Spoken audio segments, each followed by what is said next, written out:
Quero trazer aqui uma reflexão que eu vi no outro dia e dizia o seguinte: não empreste o seu guarda-chuva para quem só aparece em dias de chuva. Existem pessoas que só aparecem na nossa vida na tempestade. Elas chegam sempre muito aflitas, ansiosas, cheias de urgências, com falas doces, mansas.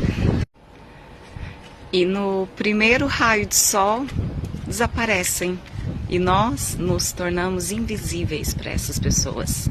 E elas só voltam a nos procurar novamente na tempestade.